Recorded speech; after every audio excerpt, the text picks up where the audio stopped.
فبعثوا أحدكم بورقكم هذه إلى المدينة فلينظر أيها أزكى طعاما فليأتكم برزق منه وليتلطف ولا يشعرن بكم أحدا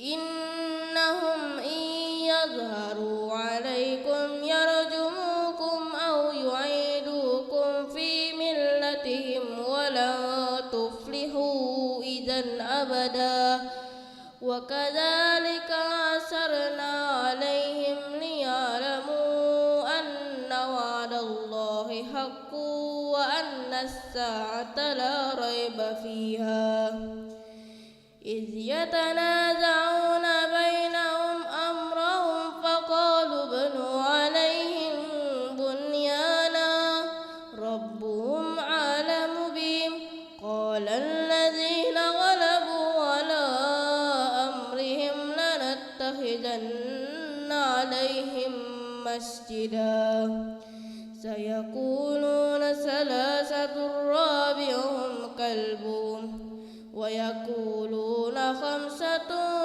سادسهم كلبهم رجما بالغيب ويقولون سبعة وثامنهم كلبهم قل ربي أعلم بعدتهم ما يعلمهم إلا قليل فلا تمار فيهم إلا مراء ظاهرا ولا تستفت فيهم منهم أحدا ولا تقولن لشيء إني فاعل ذلك غدا إلا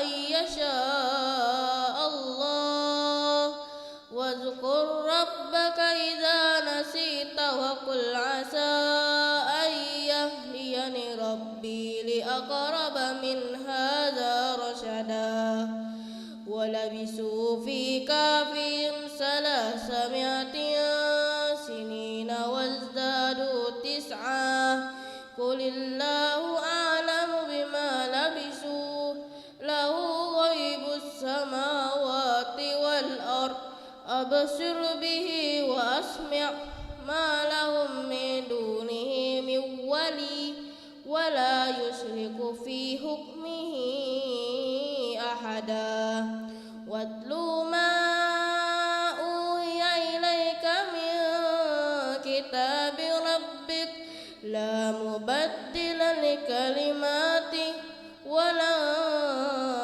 تجد من دونه ملتحدا واصبر نفسك مع الذين يدعون ربهم بالغداة والعشي يريدون وجهه ولا تعد عيناك عنهم تريد زينة الحياة الدنيا ولا تطع من أغفلنا قلبه عن ذكرنا واتبع هواه وكان أمره فرطا وقل الحق من ربكم فمن شاء فليؤمن ومن شاء فليكفر إنا أعتدنا للظالمين نارا أحاط بهم سرادقها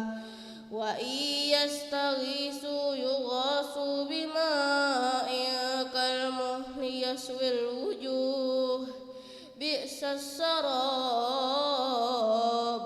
وساءت مرتفقا إن الذين آمنوا وعملوا الصالحات إنا لا نضيع أجر من أحسن عملا أولئك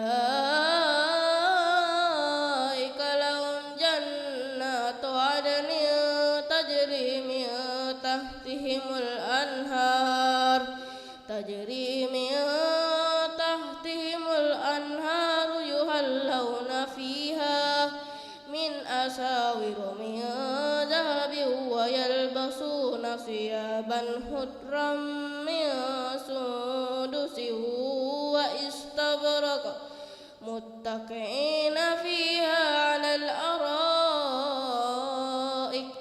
نعم الثواب وحسنت مرتفقا واضرب لهم مثل الرجلين جعلنا لأحدهما جنتين من أعناب وحففناهما بنخل وجعلنا بينهما زرعا كلتا الجنتين آتت أكلها ولم تظلم منه شيئا وفجرنا خلالهما نهرا وكان له ثمر وقال لصاحبه وهو يحاوره أنا أكثر منك مالا وأعز نفرا صدق الله العظيم والسلام عليكم ورحمة الله وبركاته.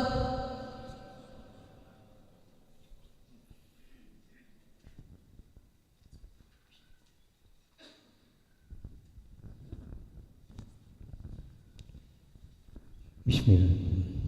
Assalamualaikum warahmatullahi wabarakatuh. Jemaah salat Jabar Masjid Baitur Rahman yang dimuliakan Allah. Seperti biasanya kami akan memberikan informasi atau laporan antara lain mengenai keuangan Masjid Baitur Rahman dan dana renovasi Masjid Baitur Rahman periode tanggal 25 Februari sampai dengan tanggal 3 Maret tahun 2003. Untuk Masjid Baitur Rahman saldo awal sebesar Rp2.669.086.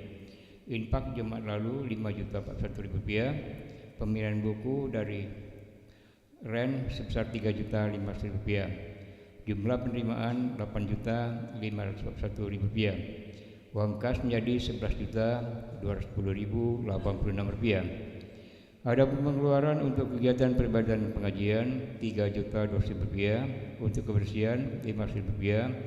Untuk amal kematian Rp150.000. Untuk bantuan untuk imam dan pengurus masjid, petugas masjid Rp4.500.000. Jumlah pengeluaran Rp8.350.000. Saldo akhir kas sebesar Rp2.860.000.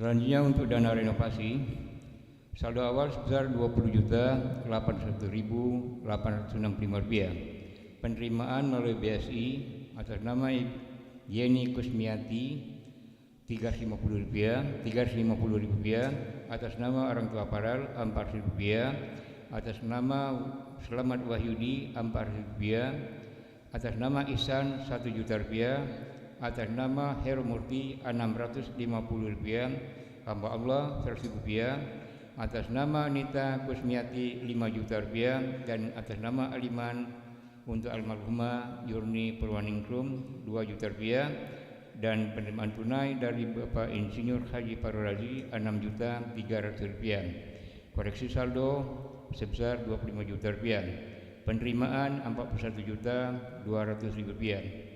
Jumlah uang kas menjadi Rp62.061.865. Adapun pengeluaran untuk pembelian pasir kasar Rp15.000, pembelian kunci swing Rp79.000, upah tukang Rp24.520.000, pembelian material untuk instalasi listrik Rp2.326.000, pembelian buku ke MBR Rp3.500.000, pembelian sewa scaffolding Rp4.630.000, dan pembelian pasir Rp500.000. Pengeluaran Rp36.113.000. Saldo akhir kas untuk renovasi adalah sebesar Rp25.948.865. Selanjutnya pagi ini kita menerima atas nama Wiwi Suswati Rp100.000, hamba Allah Rp100.000, atas nama Endang Retnaningsi Rp100.000, atas nama Ari Susanti Rp250.000, atas nama Kunaipi Rp3.000.000, atas nama Tarwen Rp1.000.000, atas nama Adelina Sarifah Rp1.000.000, atas nama Nurkila Rp1.000.000, atas nama Sumartono Rp1.000.000, Saoma Rp1.000.000, Rohima Rp1.000.000, atas nama Hanafi Rp1.000.000, atas nama Zubaida Rp1.000.000, dan atas nama Devi Nopayanti Rp2.000.000, atas nama Bapak Taufik Indrajaya Rp2.500.000, dan terakhir adalah nama atas nama Rosmiati Rp1.000.000. Demikianlah infak dan sedekah yang kami terima sampai dengan tanggal 3 Maret tahun 2003. Terima kasih atas infak dan sedekahnya.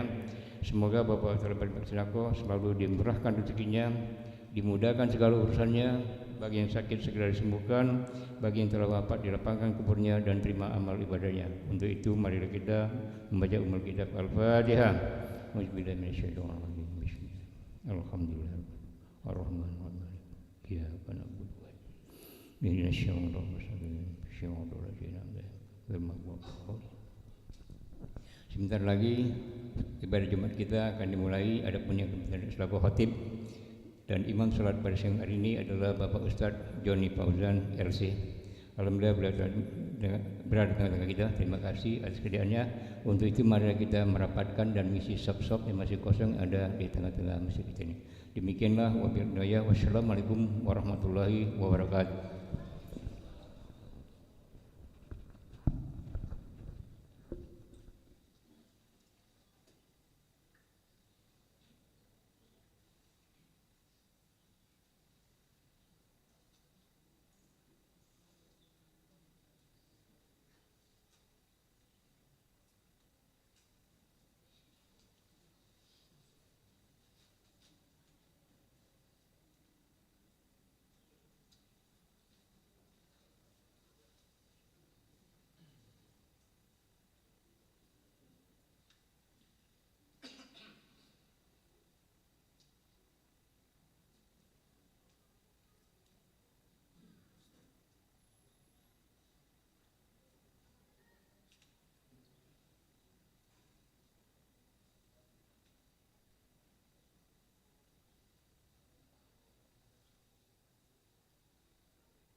السلام عليكم ورحمة الله وبركاته.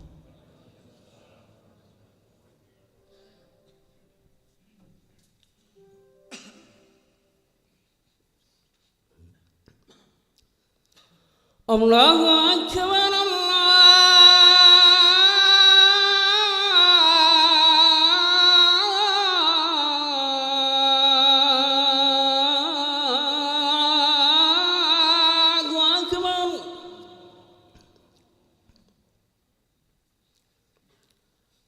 الله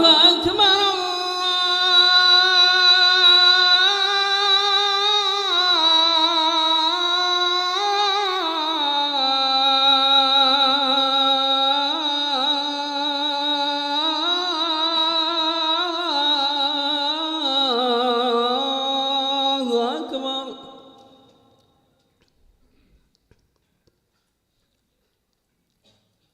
أشهد أن لا إله إلا الله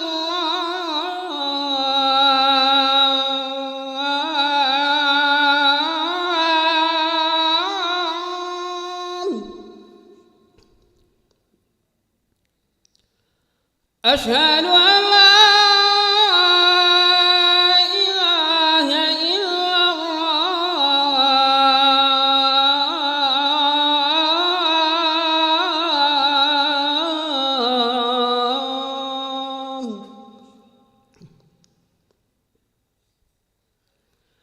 أشهد أن محمدًا رسول الله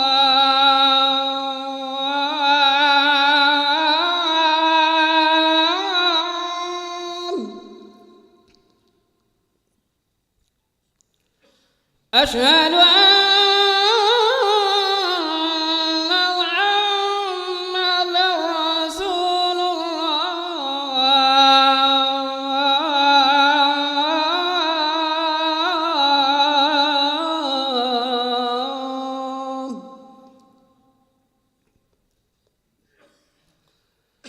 حي على الصلاة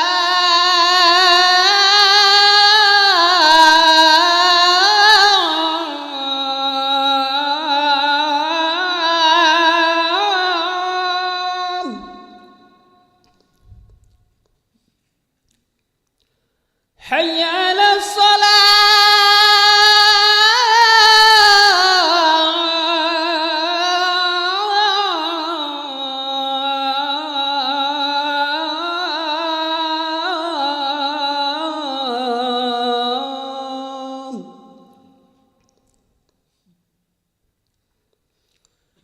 حي على الفلاح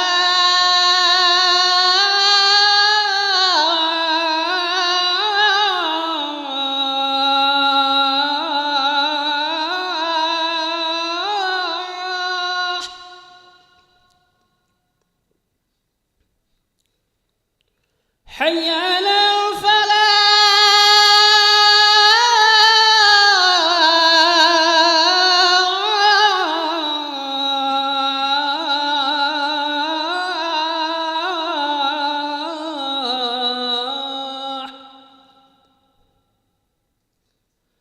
الله أكبر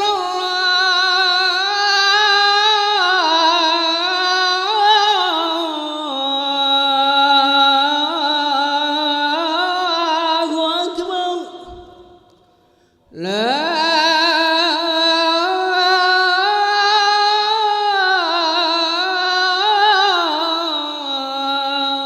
إله إلا الله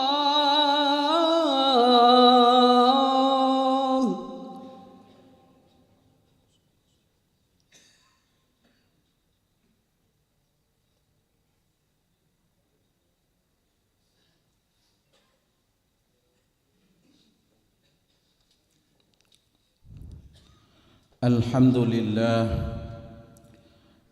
لله الملك الحق المبين. أشهد أن لا إله إلا الله وحده لا شريك له إله الأولين والآخرين، وأشهد أن محمدًا عبده ورسوله سيد الأنبياء والمرسلين. اللهم صل وسلم على سيدنا محمد وعلى آله وأصحابه ومن تبعهم بإحسان إلى يوم الدين. أما بعد، فيا عباد الله، أوصيكم وإياي بتقوى الله، فقد فاز المتقون. قال الله تعالى في كتابه الكريم: يا أيها الذين آمنوا اتقوا الله حق تقاته ولا تموتن إلا وأنتم مسلمون. يا أيها الذين آمنوا كتب عليكم الصيام كما كتب على الذين من قبلكم لعلكم تتقون. Hadirin jamaah salat Jumat, hafizakumullah. Puji syukur kita panjatkan kehadirat Allah Subhanahu wa taala, yang mana pada Jumat kali ini Allah Subhanahu wa taala masih memberikan kesempatan kepada kita untuk melaksanakan tugas dan kewajiban kita sebagai hamba-Nya, melaksanakan rangkaian ibadah salat Jumat.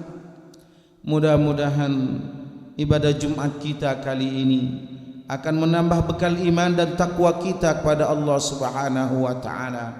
Amin ya rabbal alamin. Hadirin jamaah salat Jumat yang berbahagia, dalam hitungan hari, bulan yang mulia, bulan yang penuh keberkahan, bulan yang dikatakan oleh Rasul sallallahu alaihi wasallam sebagai bulan kita melakukan amal ibadah di dalamnya dilipat gandakan oleh Allah Subhanahu wa taala, akan datang mengunjungi kita. Atakum Ramadan syahrun mubarak, faradallahu alaikum siyamahu, tuftahu fihi abwabus sama wa tughlaqu fihi abwabul jahim wa turaddu fihi maradus syayatin wa man hurrima alaihi faqad hurrim. Sadaq Rasul sallallahu alaihi wasallam. Rasul sallallahu alaihi wasallam satu ketika memberikan kabar kepada para sahabat dengan mengatakan, atakum Ramadan, akan datang kepada kalian bulan Ramadan, syahrun mubarak, bulan yang penuh dengan keberkahan. Tuftahu fihi abwabus sama, pintu langit terbuka. Artinya ketika seorang bermunajat kepada Allah akan didengar oleh Allah Subhanahu wa taala. Wa tughlaqu fihi abwabul jahim, pintu neraka ditutup rapat-rapat dan setan pun dibelenggu. Wa turaddu wa man hurrima alaihi faqad hurrim, dan orang yang diharamkan padanya maka dia tidak akan mendapatkannya. Hadirin melakukan Allah Subhanahu wa taala. Catatan yang paling penting bagi kita dalam hadis ini, wa man hurrima alaihi faqad hurrim, orang yang diharamkan artinya tak mendapatkan keberkahan di dalam bulan Ramadan, maka sungguh sangat merugi ia. Hadirin melakukan Allah, tak semua orang yang berada pada bulan Ramadan akan mendapatkan keberkahan bulan Ramadan. Tak semua orang yang beribadah pada bulan Ramadan akan mendapatkan lipatan pahala yang sangat banyak. Dan tak setiap orang yang berada pada bulan Ramadan mendapatkan ampunan dari Allah Subhanahu wa taala. Hadirin melakukan Allah Subhanahu wa taala, orang yang tak membiasakan melakukan ibadah di sebelum bulan Ramadan, ia tak akan biasa mendapatkan akses yang sangat baik pada bulan Ramadan. Orang yang tak biasa melakukan berbagai macam kegiatan pada bulan Sya'ban, bulan Ramadan atau bulan-bulan sebelumnya, dia tidak akan pernah mendapatkan kenyamanan ketika dia berada pada bulan Ramadan. Maka hadirin melakukan Allah Subhanahu wa taala, kalau boleh diibaratkan, Ramadan itu adalah bulan panen. Orang yang tak bercocok tanam di bulan Rajab, tak menyiram di bulan Sya'ban, maka dia tak akan pernah menuai di bulan Ramadan.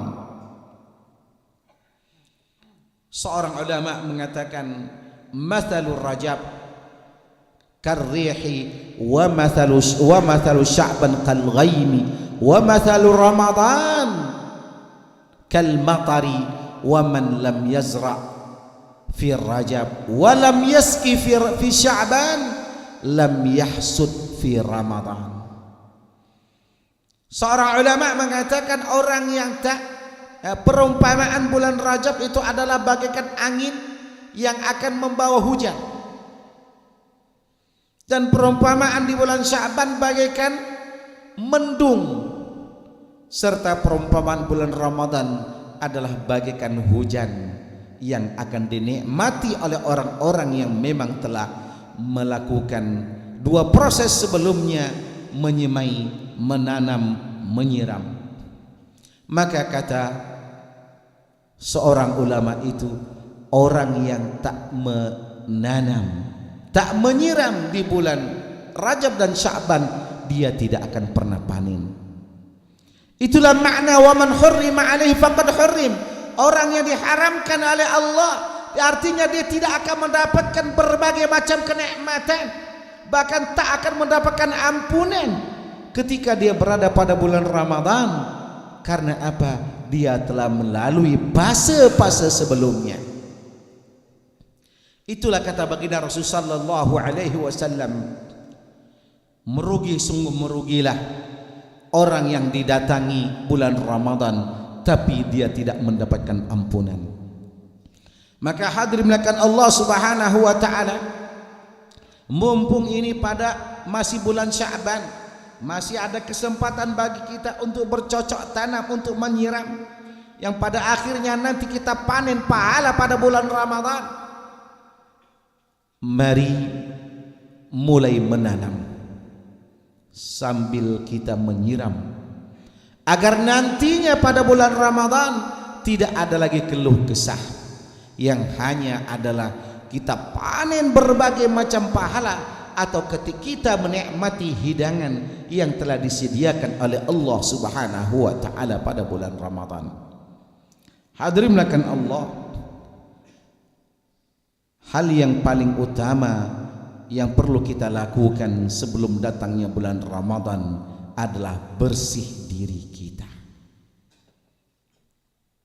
Kita membersihkan diri kita dari berbagai macam penyakit.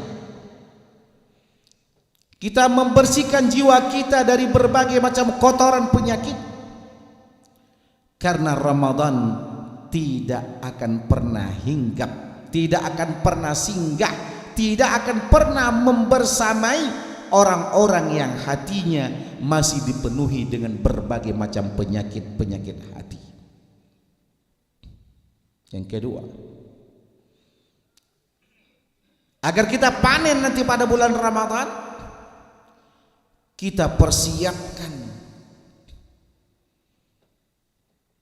segala amal ibadah yang nantinya akan kita panen pada bulan Ramadan. Mulai kita latih saat ini. Bagi yang belum terbiasa tadarrus, tadarruslah. Bagi yang belum terbiasa salat tahajud, salat tahajudlah. Bagi yang belum terbiasa untuk memperbanyak istighfar, perbanyaklah istighfar. Bagi yang belum terbiasa untuk memperbanyak sedekah, perbanyaklah sedekah. Karena orang yang tak terbiasa tidak akan menjadi biasa untuk melakukannya. Orang yang tak terbiasa di bulan Sya'ban, di bulan Rajab atau bulan-bulan sebelumnya, dia tak akan biasa untuk melakukannya di bulan Ramadan. Karena akses bagi dia susah.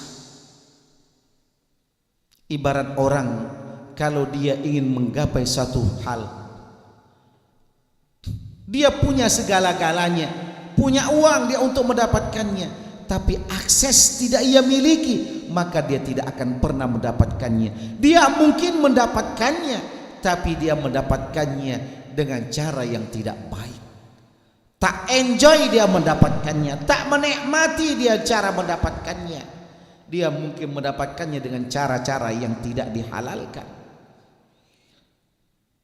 Jamaah melakukan Allah Subhanahu wa taala. Berbahagialah kita ketika kita dipertemukan oleh Allah Subhanahu wa taala bulan Sya'ban. Itu artinya kita untuk mempersiapkan diri kita sebaik-baik mungkin agar nanti di bulan Ramadan kita sebagai hamba Allah Subhanahu wa taala tidak hanya kenal Allah pada bulan Ramadan, tapi kita memang menikmati segala hidangan yang telah disiapkan oleh Allah Subhanahu wa taala untuk kita santap senikmat-nikmatnya. Mulai dari puasa kita lahap, salat malam kita santap dengan nikmatnya, bacaan Al-Qur'an kita terus, bahkan kita jadikan keseharian kita bersama Al-Qur'anul Karim. Hadirin jamaah salat dimalakan Allah Subhanahu wa taala. Jangan sampai Ramadan tahun ini kita kecuali tidak mendapatkan predikat orang yang mendapatkan ampunan dari Allah Subhanahu wa taala. Wa man hurrima alaihi faqad hurrim. Orang yang telah diharamkan atasnya untuk mendapatkan berbagai macam kebaikan, maka dia tidak akan pernah menikmatinya. Maka hadirin dimalakan Allah, merugi dan merugilah kita ketika kita berada pada bulan Ramadan tidak ada aktivitas ibadah yang kita lakukan. Bahkan mungkin hari-hari kita penuh dengan kekosongan, tidur atau hal-hal yang tak bermanfaat. Sungguh itu adalah merupakan suatu penyesalan yang nantinya ketika kita bertemu dengan Allah Subhanahu wa taala tidak ada yang bisa kita banggakan dari amal ibadah yang pernah kita lakukan. Mudah-mudahan Allah Subhanahu wa taala menyampaikan kita pada bulan Ramadan dan kemudian memberikan kekuatan kepada kita agar kita bisa menyantap dan menikmati setiap hidangan yang telah disiapkan oleh Allah Subhanahu wa taala. Barakallahu li wa lakum fil Qur'anil azim wa nafa'ani wa iyyakum bima fihi minal ayati wa dzikril hakim wa taqabbalallahu minna wa minkum tilawatahu innahu huwal ghafurur rahim.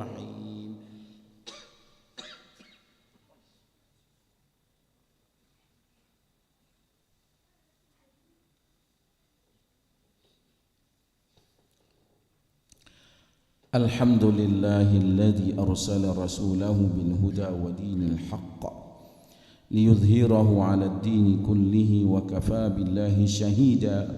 أشهد أن لا إله إلا الله وحده لا شريك له وأشهد أن محمدا عبده ورسوله لا نبي ولا رسول بعده. اللهم صل وسلم على سيدنا محمد وعلى آله وأصحابه أهل الصدق والوفاء ومن تبعه ووالاه إلى يوم القيامة. أما بعد فيا عباد الله أوصيكم وإياي بتقوى الله فقد فاز المتقون. قال تعالى يا أيها الذين آمنوا اتقوا الله وقولوا قولا سديدا يصلح لكم أعمالكم ويغفر لكم ذنوبكم ومن يطع الله ورسوله فقد فاز فوزا عظيما.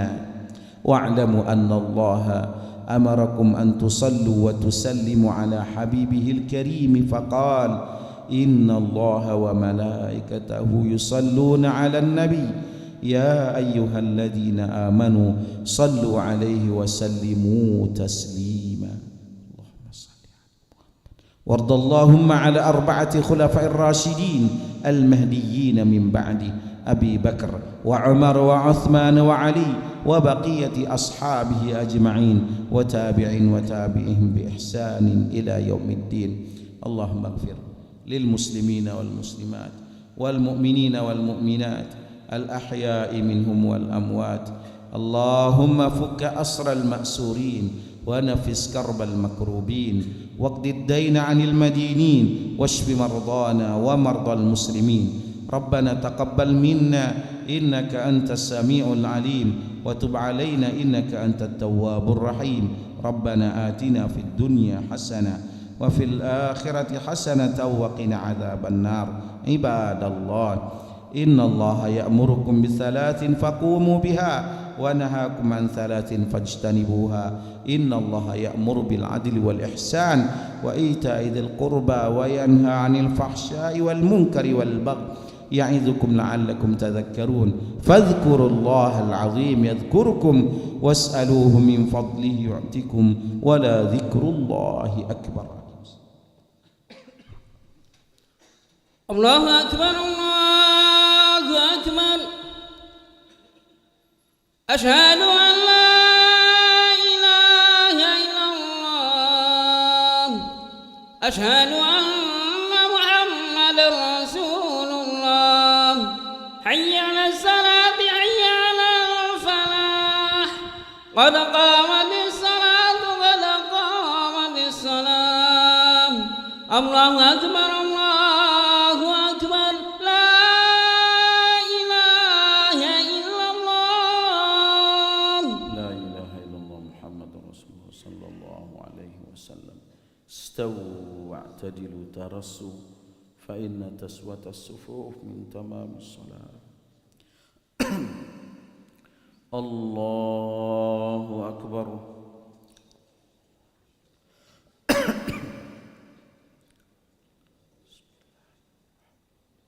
الحمد لله.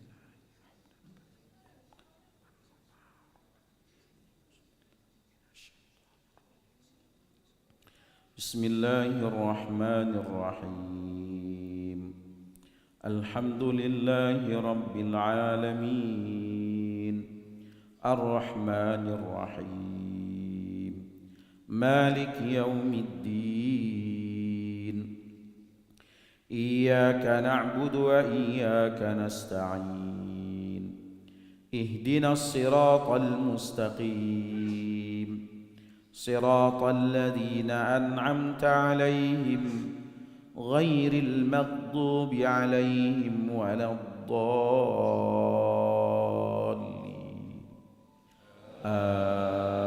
آمين.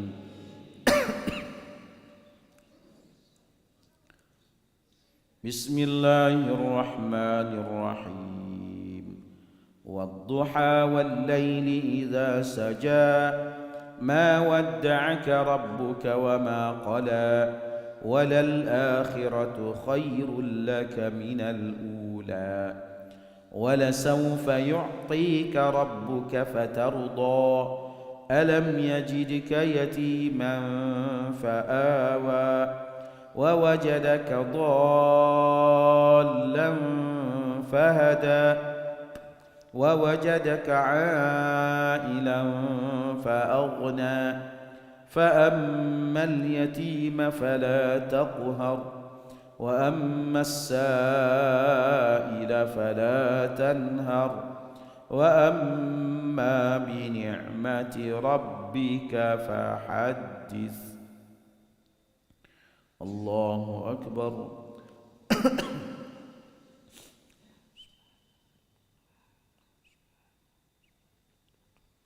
سمع الله لمن حمده.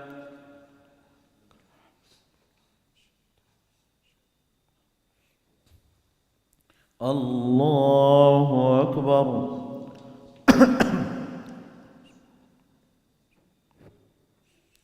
الله أكبر.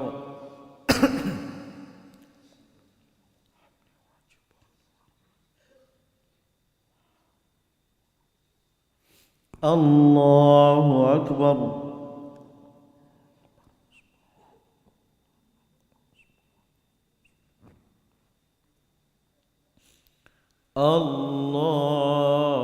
الله أكبر.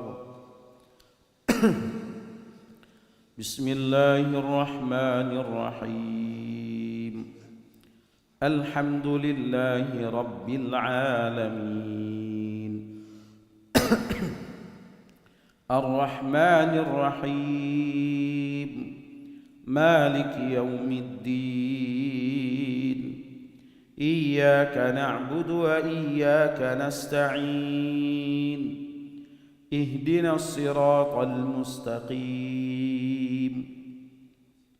صراط الذين أنعمت عليهم غير المغضوب عليهم ولا الضالين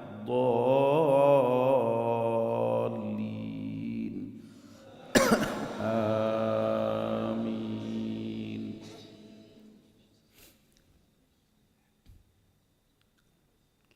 بسم الله الرحمن الرحيم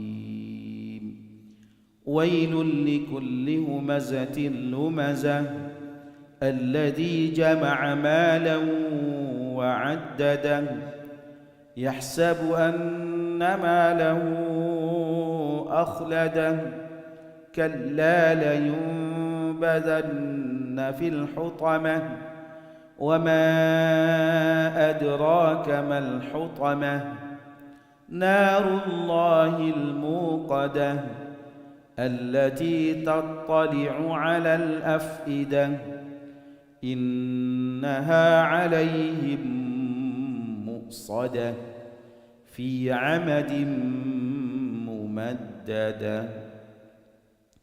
الله أكبر.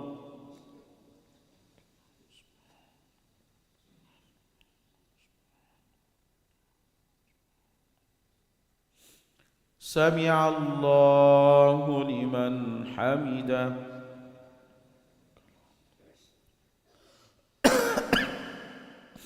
الله أكبر.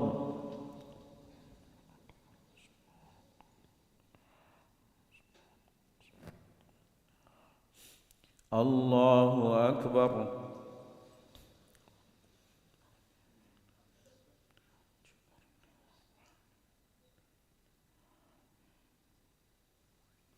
الله أكبر.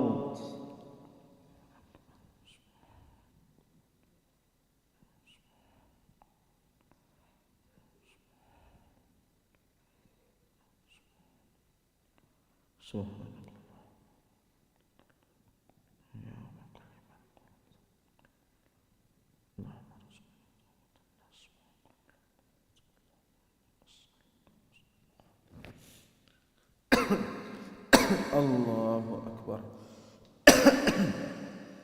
التحيات والمباركات السلام عليك ورحمة الله. السلام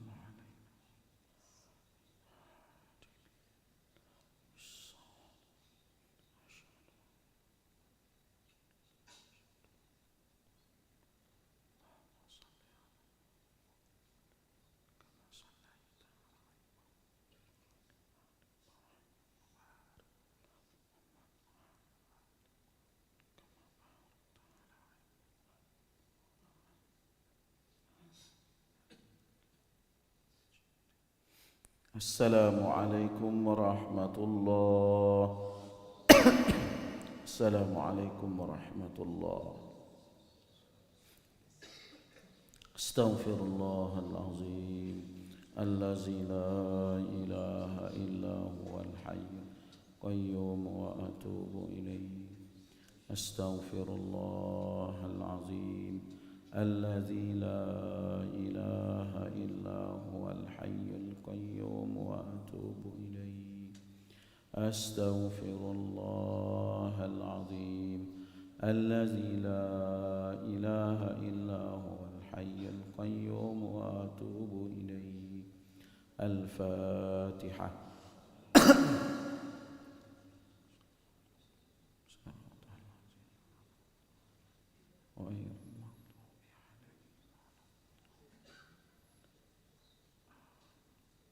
أعوذ بالله من الشيطان الرجيم. بسم الله الرحمن الرحيم. الحمد لله رب العالمين حمدا يوافي نعمه ويكافئ مزيده. يا ربنا لك الحمد كما ينبغي لجلال وجهك الكريم وعظيم سلطانك اللهم صل وسلم على نبينا محمد وعلى آله وصحبه أجمعين. اللهم اغفر لنا ذنوبنا اللهم اغفر لنا ذنوبنا ولوالدينا وارحمهم كما ربونا صغارا. اللهم اغفر لنا ولإخواننا الذين سبقونا بالإيمان ولا تجعل في قلوبنا غلا للذين آمنوا ربنا إنك رؤوف رحيم. اللهم إنا نسألك رضاك والجنة ونعوذ بك من سخطك والنار. اللهم إنا نسألك الهدى والتقى والعفاف والغنى. اللهم أعنا على ذكرك وشكرك وحسن عبادتك. ربنا تقبل منا إنك أنت السميع العليم وتب علينا إنك أنت التواب الرحيم. ربنا آتنا في الدنيا حسنة وفي الآخرة حسنة وقنا عذاب النار. وصلى الله على نبينا محمد وعلى آله وصحبه وسلم. الحمد لله رب العالمين.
Assalamualaikum warahmatullahi wabarakatuh.